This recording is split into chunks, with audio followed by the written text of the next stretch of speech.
Big boss విజేత పల్లవి ప్రశాంత్ ను Jubilee hills పోలీసులు గజ్వేల్ మండలం కొల్కూరు గ్రామంలోని తన నివాసం వద్ద అరెస్టు చేశారు. అన్నపూర్ణ స్టూడియోస్ దగ్గర జరిగిన ఘటన గురించి ప్రశాంత్ కి మరియు అతని సోదరుడికి కోర్టు 14 రోజుల పాటు రిమాండ్ను విధించింది. తరువాత పల్లవి ప్రశాంత్ ను మరియు అతని సోదరుడు మనోహర్ ను చెంచల్గూడ జైలుకు తరలించారు. ఈ క్రమంలో కాసేపు వాగ్వాదం జరిగింది. తాను ఎలాంటి గొడవ చేయనని, పోలీసులకు సహకరిస్తానని ప్రశాంత్ చెప్పారు. కాగా బిగ్ బాస్ రియాలిటీ షో ముగిసిన తరువాత అన్నపూర్ణ స్టూడియో బయట ర్యాలీగా రావడంతో జూబ్లీహిల్స్ పోలీసులు ప్రశాంత్ తో పాటుగా అభిమానులపై కూడా కేసు నమోదు చేశారు.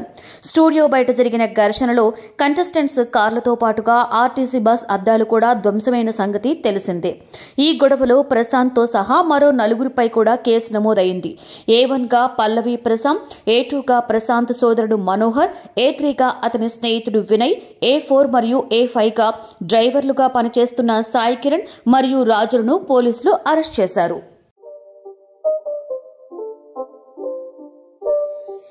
It's not a game, it's a rich thing.